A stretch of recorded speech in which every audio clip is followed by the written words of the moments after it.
tout le monde. Yayato à tous et à toutes, j'espère que vous allez très bien. Alors moi aujourd'hui je vais bien, il fait beau, il y a un grand soleil qui vient là depuis hier, qui s'installe malgré le confinement, malgré la situation actuelle. Mais bon, ça fait du bien de voir le soleil et ça donne la joie. Aujourd'hui je vous fais cette vidéo pour vous parler de deux choses, de moi et de l'éducation. Et si vous me suivez sur Instagram, vous savez déjà que ça fait écho à la série de vidéos que j'ai commencé à mettre sur Instagram et que je mettrai chaque soir pendant 8 jours dans un premier temps. Après ces 8 jours-là, je vais faire le bilan de qu'est-ce qu'il en est, qu'est-ce qui s'est passé pendant ces 8 jours, est-ce que j'ai atteint mes objectifs ou pas, pourquoi je ne les ai pas atteints. Et après ces 8 jours, je vais poster une vidéo par semaine pour parler de tout ce qui va autour de moi, l'éducation. Toi aussi, hein, si tu as des choses à partager, n'hésite pas à t'abonner à ma chaîne Instagram. Et peut-être tu vas te demander, mais le challenge consiste à quoi? 8 jours pour faire quoi? 8 jours justement pour m'améliorer, 8 jours pour améliorer ma maternité, ma paternité surtout, mon rôle de parent, pas paternité, parentalité, autant pour moi. Voilà, pour améliorer mon rôle de parent parce que, comme beaucoup de mamans, je donne la fessée encore à mes enfants. Ce qui est sûr, c'est que je donne beaucoup moins la fessée qu'avant. Mais je donne toujours, je tiens à souligner le mot toujours, je donne toujours la fessée à mes enfants. Et je ne veux plus fonctionner de cette façon-là. Je veux arrêter de donner la fessée à mes enfants. Et je pense que la fessée n'est pas l'unique option pour se faire écouter. Je pense que la fessée n'est pas l'unique alternative pour se faire obéir, pour se faire entendre. Et c'est pour cette raison que je tiens à partager un peu mon quotidien, comment est-ce que ça se passe et est-ce que ce que je mets en pratique fonctionne pour moi ou pas. Donc, trêve de bavardage, je vais passer directement au vif du sujet. Peut-on ou bien doit-on donner la fessée à son enfant? Est-ce indispensable? Est-ce nécessaire? Si tu veux savoir ce que je pense de ces deux questions, je te demande de rester juste après le générique.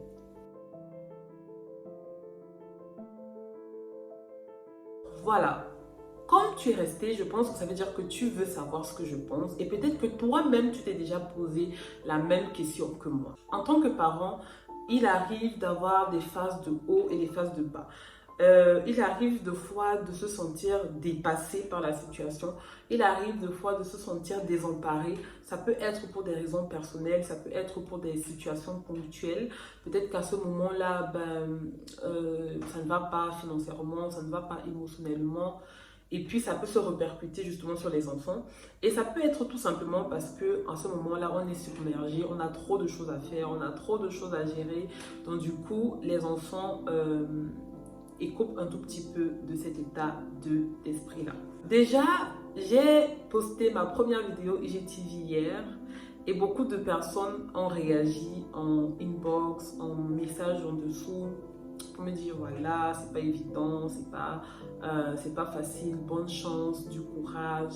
Et puis il y a d'autres personnes aussi qui ne comprenaient absolument pas pourquoi est-ce que je me donnais autant de mal à vouloir changer ça. En fait, changer ça, mais pour quelque chose de normal, pour quelque chose de tout à fait logique. Et c'est ça que je fais cette vidéo pour justement expliquer un tout petit peu les raisons pour lesquelles je commence tout simplement ce challenge, pour expliquer pourquoi il est important de se poser la question et pour répondre justement à la question, est-il nécessaire de donner la fessée à ses enfants? Voilà. Donc, moi-même, j'ai toujours pensé que éduquer l'enfant en criant, en donnant la fessée, c'était la meilleure façon, du moins, parce que j'ai grandi comme ça, parce qu'en Afrique, on a beaucoup tendance à éduquer l'enfant comme ça, en étant sévère, en étant strict, en étant dur. Et on se dit que c'est la meilleure façon d'imposer le respect, d'endurcir l'enfant face à certaines choses et face à certaines situations de la vie. Moi, j'ai pensé ça pendant longtemps. Mais je pense que depuis aux alentours de, si je retrouve le cahier où j'avais commencé à prendre les notes, je vous mettrai la date exacte du moment où j'ai voulu changer cette façon d'éduquer mon enfant, je crois quand même que ça doit remonter à 4 ans. Ça doit faire 4 ans que je me suis questionnée vraiment, est-ce que c'est nécessaire de donner la fessée? Pourquoi est-ce que je n'arrive pas à éduquer mon enfant sans la fessée? Pourquoi est-ce que je n'arrive pas à éduquer mon enfant sans crier? Pourquoi est-ce que je n'arrive pas à éduquer mon enfant sans l'insulter? Cette question m'a taraudé l'esprit pendant longtemps et je crois que ça fait 4 ans que je me suis dit, mais vraiment pourquoi? Mais je vous assure que depuis 4 ans, j'ai toujours, je souligne toujours ce mot, toujours continuer à donner la fessée. Et j'ai décidé de commencer à changer ça. Je ne veux plus éduquer mes enfants comme ça. Et ça paraît comme mission impossible pour d'autres parents parce qu'on va se dire, tu ne vas pas changer du jour au lendemain. Je n'ai pas envie de changer du jour au lendemain, mais je veux commencer à changer. S'il n'y a pas un commencement, il n'y aura jamais rien. Et comme dans toute chose, la motivation seule ne suffit pas. J'ai été motivée depuis 4 ans, je vous dis. Je me suis posé cette question pendant 4 ans, il y a 4 ans. Mais je n'ai jamais pris la discipline, je ne suis jamais passée à l'action. Et comme dans toute chose, si tu ne passes pas à l'action, tu n'auras jamais ce que tu cherches à obtenir.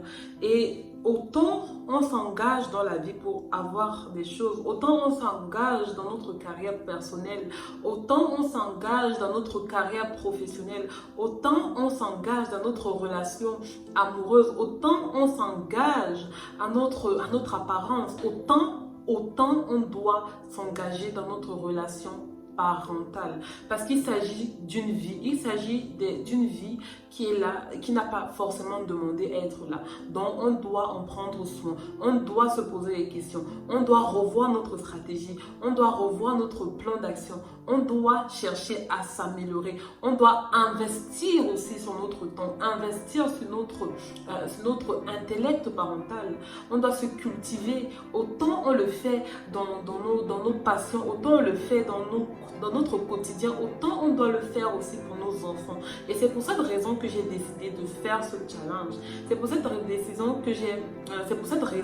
que j'ai décidé de commencer à arrêter de crier, arrêter de gronder mes enfants pour rien, changer de méthode, changer de stratégie. Je ne sais pas pendant combien de temps je vais poursuivre ce challenge, mais je suis sûre que je vais tout faire pour avoir le fruit des efforts que je vais investir là-dedans. Parce que ce confinement me donne le temps de me poser les questions, le temps d'être patiente. Ce confinement me met à l'épreuve 24 heures avec mes enfants. 24 heures, Marilyn, est-ce que tu vas céder? Est-ce que tu vas t'énerver pour rien? Est-ce que tu vas tenir le coup? Et il en est de même pour chacun d'entre nous. Si tu grondes ton enfant pour rien, quand je dis pour rien, c'est pour dire que il y a des situations, l'enfant peut renverser le gobelet d'eau, par exemple. Au lieu de comprendre que ça peut arriver sans un enfant, peut-être c'est sa main qui est passée comme ça. Tout le monde fait des erreurs. On va commencer à crier, pourquoi tu as fait ça? Hein? Pourquoi tu as fait ça? Et des fois, dans notre culture aussi, quand on parle à l'enfant, on met toujours des paroles injurieuses. Va là-bas, imbécile. Oh, idiot. Oh, mouf, imbécile, imbécile. On a tellement pris l'habitude de dire des mots injurieux, on a tellement pris l'habitude de donner des paroles injurieuses que même dans la comédie, ça fait déjà partie du commun, ça fait déjà partie de la norme. Mais moi, je pense que c'est une norme qui n'a pas lieu d'être. Je préfère que mon enfant soit dur parce que je lui donne des paroles puissante. Je préfère que mon enfant soit endurci demain parce que je lui donne des paroles galvanisantes sans toutefois l'insulter, sans toutefois dire des paroles vraiment des insultes. Au Cameroun, on a tellement l'habitude d'insulter que ça devient normal. Ça se met la violence quand je regarde les nouveaux sketchs là, je sais pas comment il s'appelle, celui qui passe son temps à gifler les gens dans les sketchs, dans les vidéos d'humour. L'humour est devenu... La violence passe partout. La violence, pour faire donner raison, la violence. Dans les comédies, la violence. Dans la musique, la violence. Ça devient tellement quotidien qu'il est temps de changer les choses. Beaucoup de gens se disent que non, parce que oui, elle vit en Europe, elle veut devenir whitey, elle veut devenir nanti, elle fait comme une white, ça n'a rien à voir. Parce que moi, je pense que l'éducation actuelle, cette façon de brimer, cette façon de se comporter en Afrique, c'est un frein pour la société, c'est un frein pour l'évolution du Cameroun, c'est un frein pour l'évolution de notre communauté. Arrêtons d'être comme ça, soyons bienveillants. Et la bienveillance commence avec nos enfants, avec nos petits frères, avec nos neveux. Comment tu lui parles? Est-ce que tu te comportes de façon bienveillante avec lui? Est-ce que tu comprends ce qu'il fait? Pourquoi tu le grondes d'abord? Pourquoi tu l'insultes d'abord? Pourquoi tu donnes la claque d'abord? Pourquoi? Moi, je me suis posé cette question-là. Et je me la pose encore aujourd'hui. Et pour avoir les réponses, je dois commencer à changer quelque chose. Et ce quelque chose, c'est mon quotidien pendant 8 jours. Pendant 8 jours, peut-être que j'aurai la réponse. Ok, Marilyn, ok, pendant 8 jours, tu as sûrement peut-être fait donner la fessée 2 fois. Tu as sûrement peut-être insulté, je ne sais pas, 4 fois. Je ne sais pas, je n'ai pas encore atteint les 8 jours de ce challenge. Mais si tu veux voir la progression et avoir le bilan quotidien et hebdomadaire de ce challenge-là, je t'invite à me suivre sur Instagram. Et je mettrai mon compte là sur la vidéo. Mais je poursuis juste en expliquant la lancée et le pourquoi est-ce que je fais ce challenge et pourquoi est-ce que je partage ce challenge. Parce qu'au bout de ces 8 jours, je peux au moins savoir un élément clé. Je peux au moins comprendre qu'ok, Marilyn, hein, en 8 jours, si tu as donné la fessée, 5 jours, peut-être voilà les raisons. Voilà les raisons. Et notez les raisons. Ok, aujourd'hui, j'ai donné la fessée, pourquoi? Parce que pendant que je faisais ci, j'ai fait ça, par exemple. Aujourd'hui, hein, prenons un exemple concret. Aujourd'hui, j'ai donné la fessée à Tiam, mon petit amour, mon petit cadet. J'ai mis une petite tapette qui n'avait pas lieu d'être. Ça n'avait pas sa place, mais je l'ai fait. Et pourtant, hier, j'ai posté la vidéo sur Instagram. C'est pour dire que ça prend du temps, mais il faut être conscient. Il faut accepter aussi de s'auto-critiquer pour voir le changement. Et je sais pourquoi la fessée est allée plus vite que ma réflexion. Parce que pendant que je changeais l'enfant, il bougeait, il voulait jouer, je ne sais pas quoi. Il était 5 h du matin, déjà il n'avait pas dormi depuis, il était debout déjà depuis 3h40. Et je commençais à être fatiguée, je voulais dormir, je veux changer sa couche, il ne tient pas sur place. Et pendant que je changeais l'enfant, je pensais à autre chose. Dans ma tête était ailleurs, je faisais 2 choses différentes. Je n'étais pas en pleine conscience dans l'acte que je faisais avec l'enfant. Et le fait qu'il ait brusquement bougé, c'est comme si quelque part il m'a interrompu dans ma pensée. Je n'arrivais plus à m'écouter penser, à m'écouter réfléchir. Et directement, j'ai mis la fessée.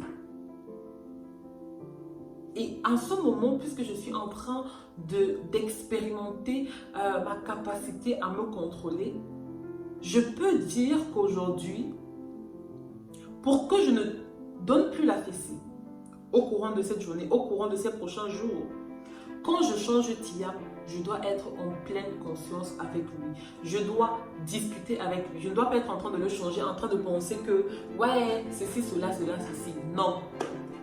Pendant que tu changes, tu parles avec lui pour que tu sois concentré. Et dès que l'action finit, tu passes à autre chose. Mais si je suis en train de le changer, je pense à je ne sais quoi, ouais, à tel problème, telle situation. C'est clair que dès qu'il va faire un petit truc, ça va m'énerver. Je vais être... Pour moi, je pense qu'il n'est pas nécessaire de donner la fessée aux enfants. Il n'est pas nécessaire de crier pour que les enfants comprennent. C'est possible de donner le message de façon autoritaire, sans crier, sans insulter. C'est possible. C'est possible de se faire écouter, de se faire respecter, sans toutefois blesser l'enfant, sans toutefois blesser par des paroles ou bien donner la fessée à son enfant. C'est possible. Je ne pense pas que l'éducation africaine, c'est synonyme de brimade, de fessée et de je ne sais pas quoi. Pour moi, non. Je pense que l'état dans lequel nous sommes, cet état de brimade qu'on a gardé pendant longtemps, ce sont des conséquences post-esclavagistes. Ça vient du fait qu'on était esclaves pendant très longtemps et on a pris l'habitude pour se faire respecter à notre tour en tant que maître, de gronder, d'avoir un rôle, une posture de on veut le respect, on impose le respect. L'enfant, c'est un être humain autant que toi. Si tu es contre le fait de vivre une relation de violence conjugale, ou bien si tu es contre le fait que la violence conjugale puisse exister, comment est-ce que tu peux considérer que la violence parentale puisse être tolérée? Une violence est une violence. Il n'y a pas de raison à un acte violent. Il n'y a pas de raison par un acte. Parce que si je prends les deux cas, je veux dire que c'est l'amour. C'est l'amour qui pousse peut-être un homme à un excès d'amour parce qu'il a tellement pris la femme comme son objet, comme quelque chose qui l'appartient, ou bien la femme a tellement pris l'homme pour quelque chose qui l'appartient, qu'elle se permet de le chiffonner, qu'elle se permet de donner la bastonnade, qu'elle se permet de faire des actes odieux. Moi, quand je raconte ça, je pense à une histoire. J'étais partie au Cameroun, je crois que ça fait 2 ans, ça va faire aux alentours de 2 ans. Et quand je partais dans le car, enfin, j'étais dans le car, je quittais du village pour Douala ou Yaoundé, je ne me rappelle même plus exactement. Et dans le car, il y a une femme qui sortait. Vous savez, de fois, on s'arrête à chaque village, à chaque quartier. Le car s'arrête pour que certaines personnes puissent descendre. Donc la dame devait descendre, elle avait son fils qui avait à peu près 7 ans. Et elle a tellement poussé que, vous savez, il y a souvent les petits couloirs des cars là, l'enfant a failli même tomber. Et il y a un monsieur qui lui a dit, mais maman, pourquoi tu tapes l'enfant là comme ça? Tu veux le pousser comme ça pour qu'il sorte. Elle a dit, pardon, laisse-moi, c'est mon enfant. Hein. Tu es mon enfant plus que moi. Parce que pour elle, c'est son enfant. Elle l'aime plus que tout le monde. Donc si elle le tape, elle a raison de le taper. Non. Non. C'est pas une raison. C'est pas une raison. Moi, j'ai pensé ça pendant longtemps, tellement longtemps, que j'ai même une scène qui s'est passée. Il y avait ma belle-mère à la maison. J'avais tellement donné la bastonnade à Joshua. Je ne sais même pas pour quelle raison, je ne sais pas ce qu'il avait fait. Ou bien ce qu'il refusait de faire. Et à un moment donné, ma belle-mère est venue récupérer l'enfant. Que ouais, Marilyn, pardon, laisse aussi, non. Et j'étais tellement énervée. Dans mon cœur, je me disais, mais c'est mon enfant. Et je l'éduque, tu viens me dire comment je vais éduquer mon enfant. Et pourtant, aujourd'hui, quand je pense à ça, je rigole. Je rigole de honte. Oui. Ça n'a aucune raison de s'accepter. Ça n'a aucune raison d'être. Changeons notre mentalité, les amis. Changeons notre mentalité. Essayons. Au moins, essayez. Ça ne vous coûte rien. Posez-vous les bonnes questions. Regardez l'enfant comme un être humain à part entière. Et en plus, comme un être humain innocent, qui ne sait même pas forcément ce qu'il fait, qui n'a pas facilement ses facultés de conscience. Comment est-ce qu'un enfant de 2 ans va faire une gaffe et vous allez vous dire qu'il sait qu'il fait la gaffe? Il veut essayer, il veut découvrir, il veut expérimenter tout simplement. Oui. Alors, je vais m'arrêter là. Et j'espère que j'ai répondu à la question qui introduisait cette vidéo. Je vous invite à me suivre sur Instagram pour continuer à observer mon partage à huis clos, parce que c'est comme ça que j'ai intitulé, que j'ai appelé cette capsule, parce que je vous parlerai à huis clos, parce que mon but c'est de montrer qu'il est possible de changer. Rien n'est quelque chose de marqué. Ce n'est pas écrit quelque part que l'éducation africaine est comme ça. Non, c'est pas vrai. On peut éduquer nos enfants autrement. Ne pas crier sur son enfant ne veut pas dire ne pas être strict. Ne pas taper son enfant ne veut pas dire ne pas être strict. Non, ne confondez pas les choses. Je te laisse en te souhaitant de passer une très très bonne journée. Partage cette vidéo à tout parent à qui ça pourrait être utile. Merci.